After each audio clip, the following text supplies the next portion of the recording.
All right, Donald Trump continuing to slam the media and saying the election is rigged against him. The media, as merely, and it truly is, it's just an extension of the Clinton campaign.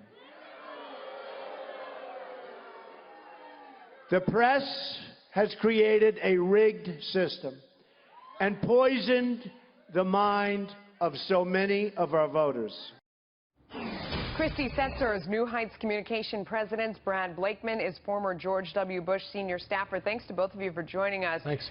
Brad, you know, he's talking about the media being rigged, but as you look through the flow of the stories and you see the emails coming out, the one, you know, I mean, dividing vice presidential candidates into food groups based on their gender and their ethnicity, you know, the 302 from the FBI of their own agent saying that he felt, you know, that he was offered a quid pro quo and alerting others to what had come from the State Department, not getting the same kind of ink as the same story from Donald Trump. You know, same story over a number of days. They're retreading it instead of doing these other things.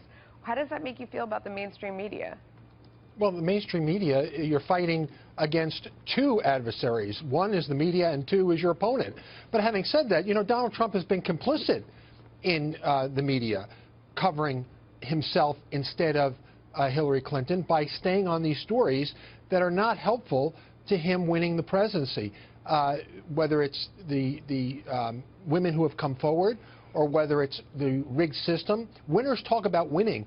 Winners don't talk about losing. And Donald Trump has to get back, and hopefully this debate tomorrow night will put him back on course, because there's not much more time for him to stick to the issues. When he does, he does very well. It's when he gets off track that and last he time loses he had a good points. debate, and immediately he himself rounded right back to the issue of the women, which was a huge mistake on his part.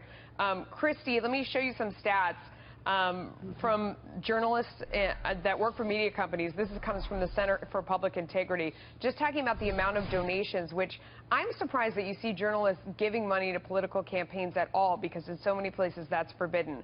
But you can see $382,000 for Clinton versus a paltry $14,000 for Trump.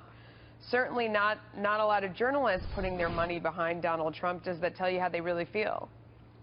I'm not sure what that tells you when you see that during the primary, Donald Trump got about $2 billion in free advertising. It's been estimated. I mean, you saw various networks taking his rallies, covering them, doesn't help him, just from when start he goes to on. finish. I don't know that the well, it certainly helped in the primary, Melissa. It certainly helped in the primary. And people like Jeb Bush, Marco Rubio, they really just couldn't get traction because they frankly couldn't get on air. Certainly not in the same way that Donald Trump could. But you can make the same argument about what's going on right now, and it's not helping him. I mean, you could say they're putting on Trump every day. We don't see Hillary Clinton because she's off practicing and resting and whatever else, and it's helping her where it was hurting them. So I don't think that that's that would really be Donald Trump's fault. Sure, that would be Donald Trump's fault because, and certainly there's a difference between what was happening in the primary when putting him on air. I believe the media probably saw him.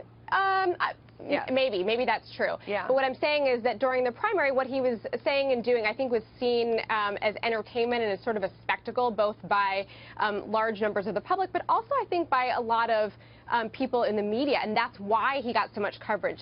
Now he's getting so much coverage somewhat for the same reason. Certainly it is a spectacle for someone like him to say that he's sexually assaulted women, but it's obviously not playing out as well for him.